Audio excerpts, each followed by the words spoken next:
खेसारी लाल यादव जी के 3 ऐसे वीडियो हैं जो यूट्यूब पर बहुत ही ज़्यादा बवाल मचा रहल बा।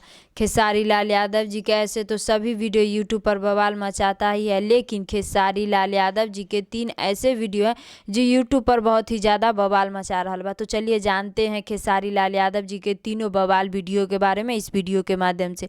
मैं निशा यादव, देख रहे हैं 100 तक, तो बहुत बहुत स्वागत बा। अगर आप लोग अभी तक 100 तक चैनल को सब्सक्राइब नहीं किए हैं तो नीचे के लाल बटन दबाकर चैनल सब्सक्राइब कर दीजिए और साथ ही साथ वीडियो को लाइक कर दीजिए। चलिए अब वीडियो स्टार्ट करते हैं। तो खेसारी लाल यादव जी के 3 ऐसे वीडियो हैं जो यूट्यूब पर बहुत ही ज़्यादा बवाल मचा रहल बा। खेसारी लाल यादव जी के 3 ऐसे वीडियो हैं जो यूट्यूब पर बहुत ही ज़्यादा बवाल मचा रहल बा।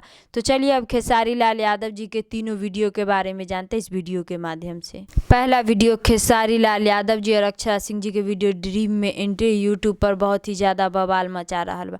काहे कि खेसारी लाल यादव जी और अक्षरा सिंह जी के वीडियो ड्रीम में एंट्री ट्रेंडिंग पेज में 5वां स्थान पर म्यूजिक वाला सेक्शन में चल रहा बा।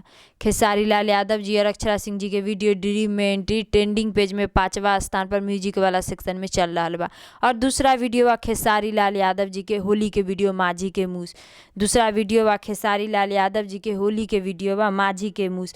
तो माझी के मूस खेसारी लाल यादव जी के होली के वीडियो ट्रेंडिंग पेज में 13वां स्थान पर म्यूजिक वाला सेक्शन में चल रहा बा। खेसारी लाल यादव जी के दूसरा होली के वीडियो ट्रेंडिंग पेज में 13वां स्थान पर म्यूजिक वाला सेक्शन में चल रहा बा। और तीसरा वीडियो बा खेसारी लाल यादव जी के बंदर डालेगा अंदर, जो कि होली के वीडियो बा। खेसारी लाल यादव जी के होली के वीडियो बंदर डालेगा अंदर ट्रेंडिंग पेज में 16वां स्थान पर म्यूजिक वाला सेक्शन में चल रहा बा। तो खेसारी लाल यादव जी के तीनों वीडियो यूट्यूब पर बहुत ही ज़्यादा बवाल मचा रहा बा। खेसारी लाल यादव जी के तीनों वीडियो यूट्यूब पर बहुत ही ज़्यादा बवाल मचा रहा बा।